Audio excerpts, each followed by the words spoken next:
CMI presenta Pregunta a Yamil. Muy buenas noches.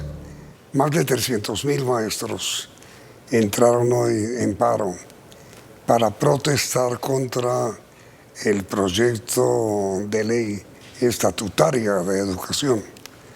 Los maestros sostienen que el proyecto no corresponde con los acuerdos que fueron suscritos entre el gobierno y FECODE. Nuestra invitada de esta noche es la señora ministra de Educación, la doctora Aurora Vergara. Ministra, gracias por aceptar esta invitación, y quiero advertirles que el señor Domingo Ayala, presidente de FECODE, fue invitado a esta reunión por la misma ministra Vergara y no aceptó venir. ¿Qué le dijo? Estaba cumpliendo otros compromisos porque acaba de terminar la ronda de movilizaciones, y un aspecto importante, espero, de ese compromiso sea la conversación con algunos senadores ponentes para escuchar a qué acuerdos están llegando en función de la nueva ponencia. Del último debate de la ley estatutaria. Así es. A ver, señora ministra, ¿qué es lo que los maestros piden o por qué protestan? Los maestros y las maestras de Colombia hoy están pidiendo al Congreso de la República que escuche una serie de peticiones que tienen en función del proyecto de ley estatutaria que busca regular el derecho fundamental a la educación en Colombia. Este es un proyecto que se presentó en septiembre del 2023 y que ya está a puertas de su cuarto debate, que es su último debate. De la Comisión Primera del Senado salió una enmienda, y lo que hoy están protestando es esa enmienda, el contenido de la enmienda, porque de acuerdo a múltiples peticiones que han hecho, no refleja la versión del proyecto de ley que fue votado en la plenaria de la Cámara de Representantes. Tienen principalmente las siguientes peticiones. No, perdón, peticiones incluidas por el Congreso, no por el gobierno. Las modificaciones fueron incluidas en concertación entre el Congreso y el Gobierno Nacional, en una mesa de la Comisión Primera. El gobierno los apoyó. Escuchó e integró esas peticiones como fueron solicitadas por los diferentes partidos. Quisiera volver súper rápido solamente a decir qué están pidiendo. El proyecto de ley estatutaria busca regular el derecho fundamental a la educación inicial. Ese es un aspecto fundamental de la ley que dice que el preescolar debería ser por lo menos de 3 años, que permita que los niños y las niñas ingresen entre los 3 y los 5 años a esos niveles. ¿Por qué ese artículo es tan importante? Porque la Constitución política establece que la educación es obligatoria a partir de los 5 años de edad. Entonces, esta ley estatutaria abre el camino para que la educación inicial se regule como un derecho fundamental. Es decir, que comience la educación a los 3 años. A los 3 años. Entonces, ¿qué pide FECODE en este momento? Que la redacción de ese artículo diga de manera textual que se reconocen los niveles de prejardín, jardín y transición. Entonces, eso es un aspecto fundamental de sus peticiones. ¿Y eso lo hacen? Esperamos que en las concertaciones que se van a tener, y aquí es importante explicar un poco a la ciudadanía qué está pasando. Este proyecto de ley tiene el siguiente trámite. Debe radicarse una ponencia ante la plenaria del Senado a más tardar mañana. Y la doctora Paloma Valencia es la ponente, ¿no? Ella es una de las coordinadoras ponentes, también es ponente la senadora María José Pizarro, también la senadora indígena Aida Quilcué, el senador David Luna y muchos otros. En este momento debe estar ocurriendo una reunión donde estos senadores ponentes están escuchando estas peticiones de FECODE, que una vez más pasan por la educación inicial, pasan por la evaluación de los docentes, por la garantía del financiamiento a la educación pública y también por el reconocimiento de la obligatoriedad de la educación media. Entonces, aquí tenemos una oportunidad como país de responderle a una generación de estudiantes que ha esperado por mucho tiempo que se regule este derecho fundamental. Está pendiente desde 1994, desde la ley 115. En este momento tenemos la oportunidad que, una vez radicada la ponencia, se pueda debatir en la plenaria del Senado. Entonces, la coyuntura que estamos viviendo abre la oportunidad para la construcción de consensos. Y esa es la gran oportunidad que tenemos, que el Congreso pueda escuchar las peticiones que está haciendo toda esta movilización de docentes, de estudiantes del SENA, de estudiantes de las universidades públicas, para dar garantías. La garantía del financiamiento de la educación pública, la garantía de la educación inicial, la garantía de todos los niveles hasta la educación superior, que se regule ese derecho fundamental y que la educación sea formativa, que posibilite que los docentes, a medida que vayan avanzando en su proceso de vinculación al sistema, la evaluación no les castigue, sino por el contrario, que les permita continuar de manera constante su formación. Pero, a ver, los maestros dicen, señora ministra, por una parte, que el proyecto de ley estatutaria privatiza la educación. ¿Eso es así? El proyecto de ley estatutaria, primero, es importante reconocer que los proyectos de las leyes estatutarias reconocen derechos, reconocen principios. Y esta ley abre la oportunidad para poder decir, por ejemplo, a qué tiene derecho una familia campesina, que es una gran oportunidad porque estamos regulando ese derecho fundamental. También una familia víctima de la violencia, las personas reincorporadas, las personas que están en las cárceles. Entonces, esta ley abre esa oportunidad. ¿Dónde está el gran debate? En la versión de la enmienda se insiste en la garantía y en el respeto del sistema mixto como existe hoy. Y allí hay un gran espacio para el debate. ¿Qué es sistema mixto? El sistema mixto es el reconocimiento de la existencia de instituciones públicas e instituciones privadas. Este gobierno, en su programa de gobierno y en el Plan Nacional de Desarrollo, ha hecho la promesa de fortalecer la educación pública. Y así lo demostramos dando un salto histórico en el presupuesto del 2023 al 2024 de 57 billones de pesos a más de 70 billones de pesos. ¿Eso financia la educación? Financia el sistema. Primaria. La primaria y también el sistema de educación superior.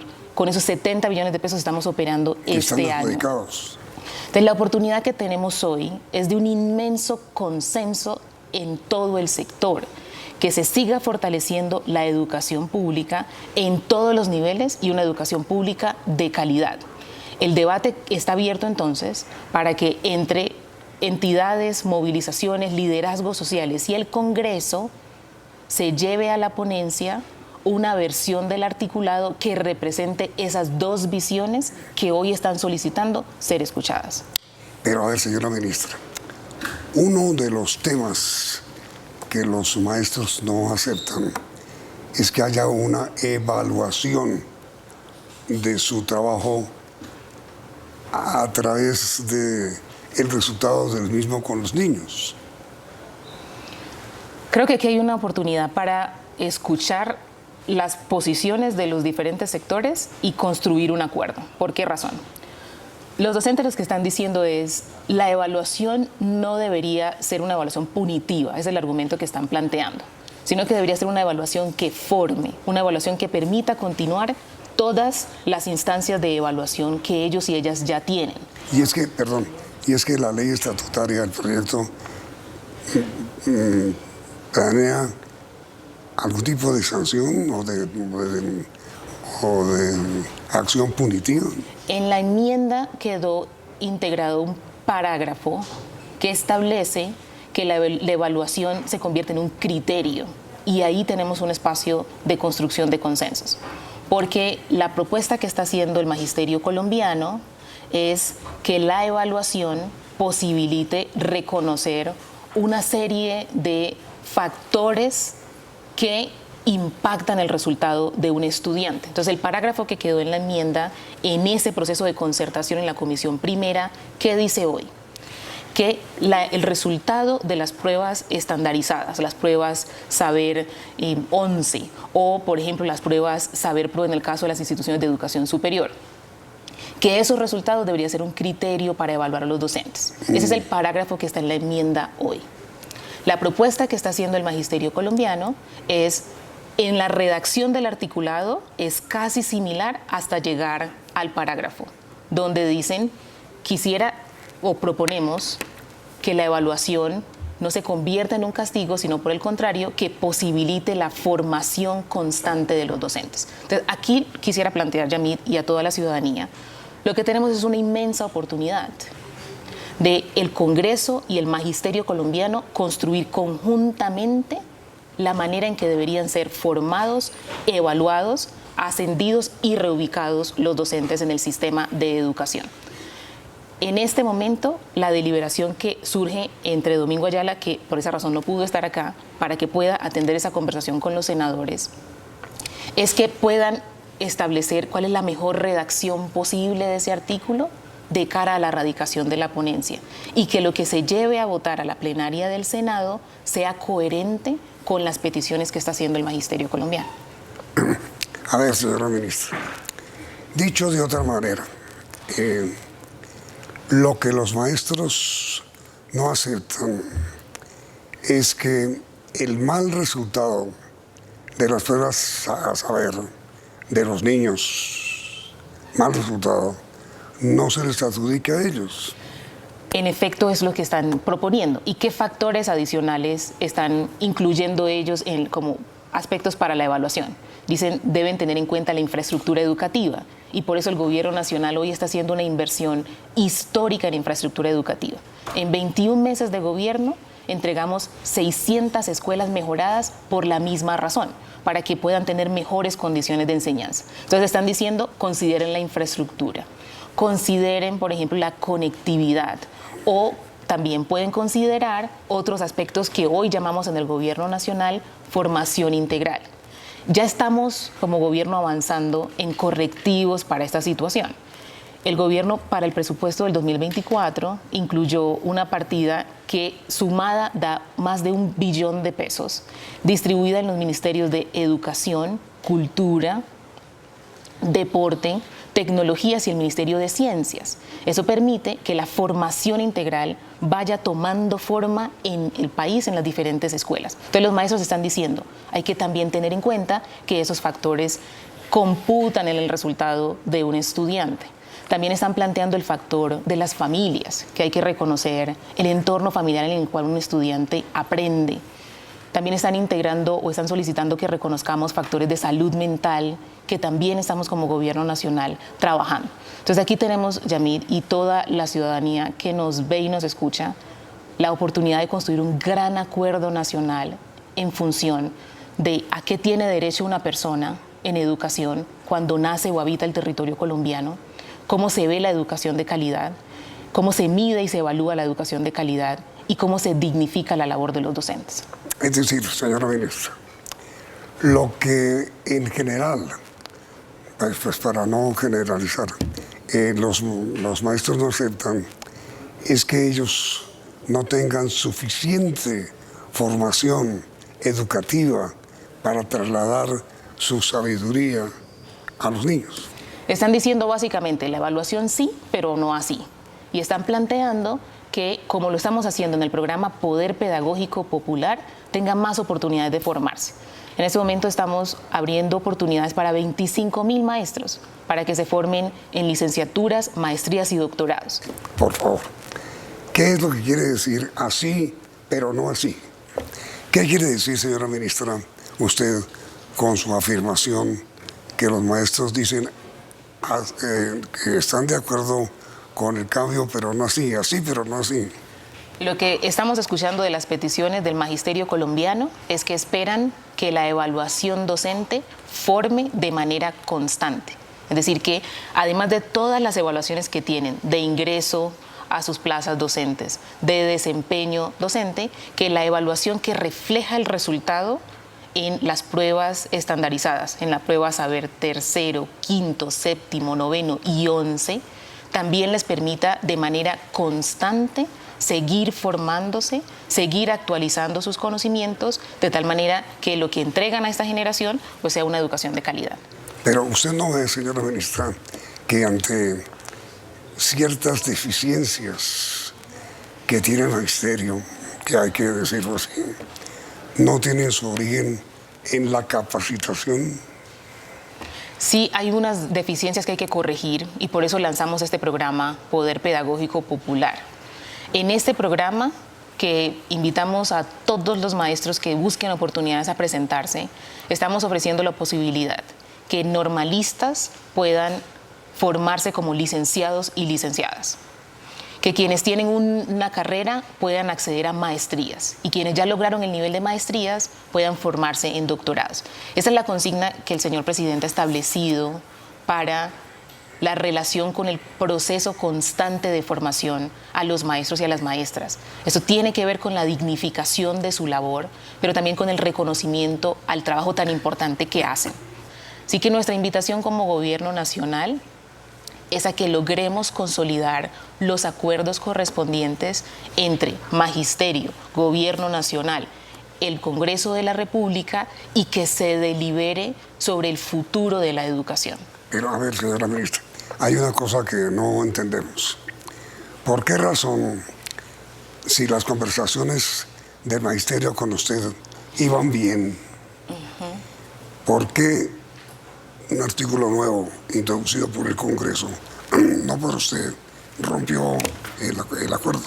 Porque las instancias en las que se tomaron esas decisiones no incluían a estos docentes.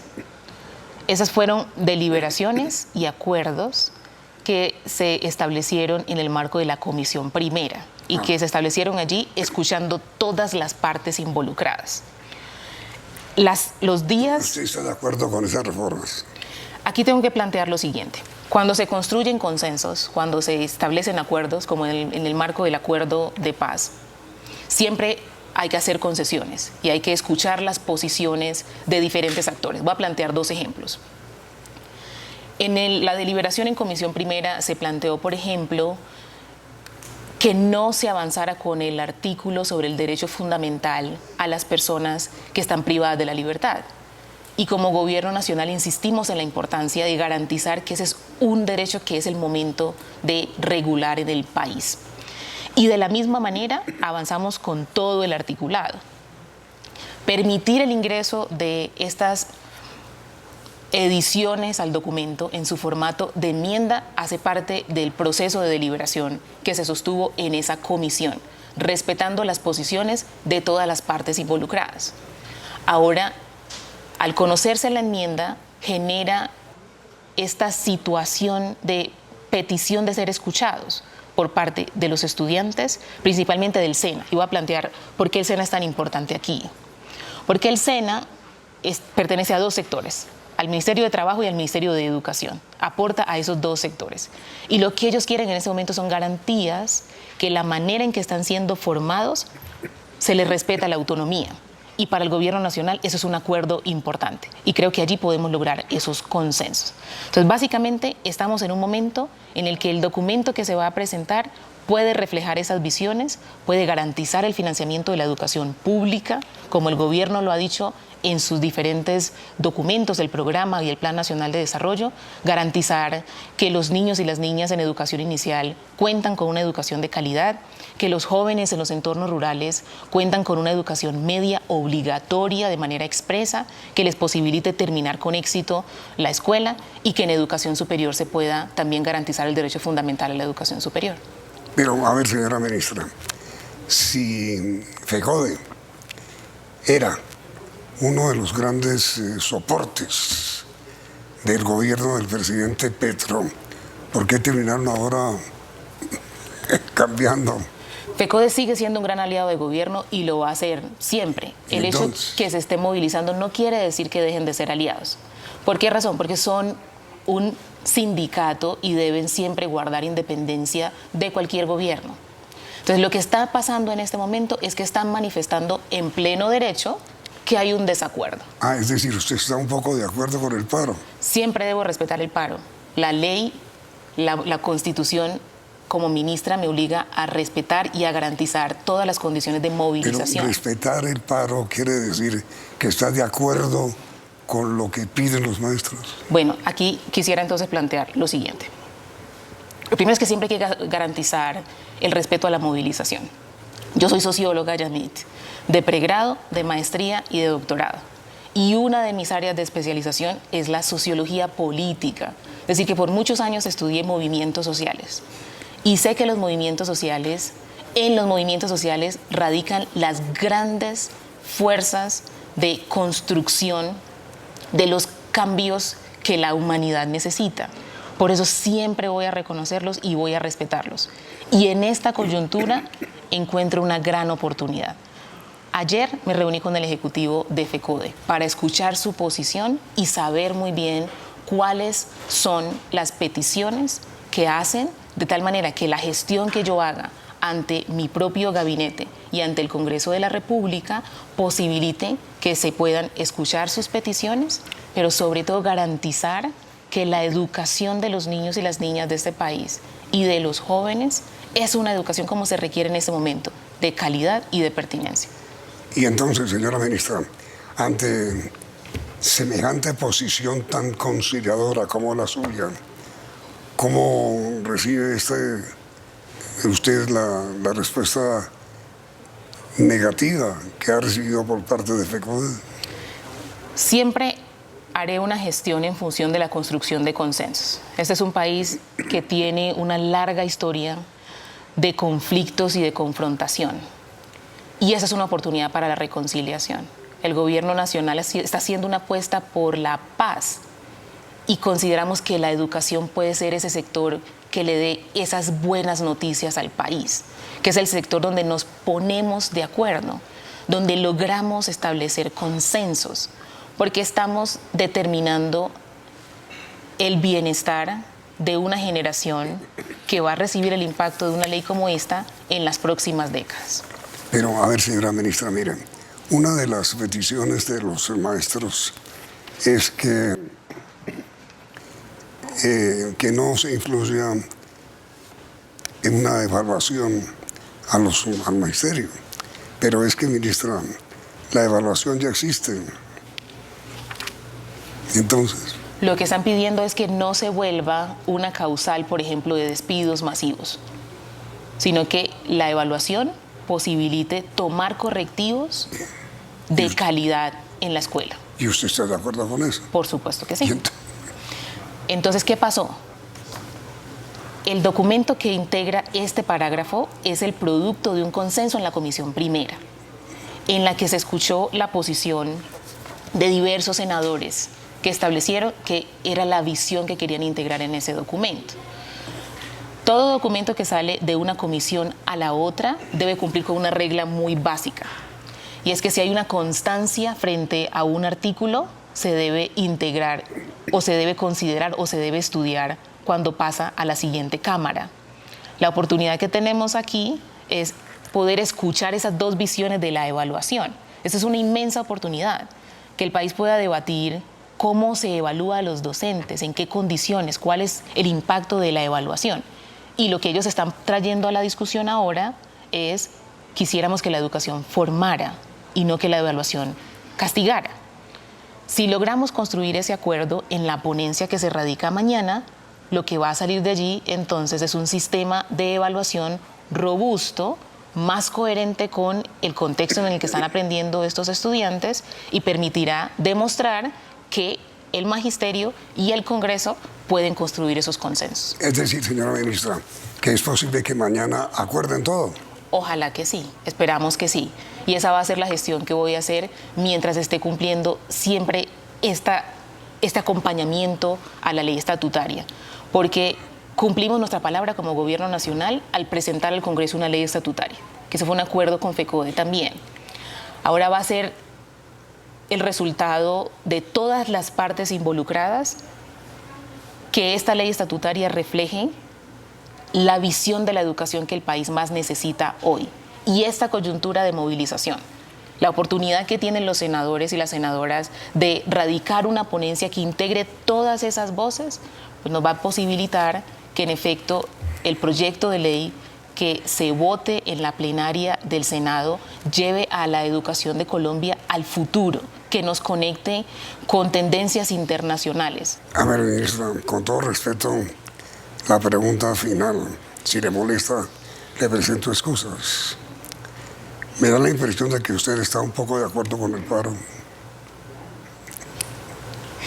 Cuando usted dice que yo estoy de acuerdo con el paro, lo que quiero plantear es lo siguiente.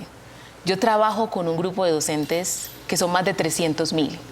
Y cuando se unen estos docentes con sus familias, son casi 1.000.000 de personas. Y es mi obligación como ministra escuchar lo que están pidiendo. Eso es lo que hago todos los días. Entonces, cuando planteo que es importante escuchar la movilización, es porque hay una visión con la que yo administro y gerencio este ministerio, y es el privilegio de la perspectiva, que es un argumento de un filántropo que admiro mucho, que dice: quien está en el salón de clase tiene un lugar de privilegio, porque conoce al estudiante, la familia y el territorio.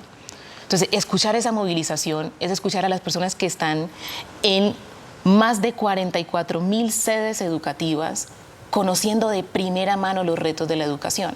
Así que tiene sentido escucharlos, es sabio escucharlos, y el Congreso tiene la oportunidad de demostrar que la educación puede ser la base de ese acuerdo nacional.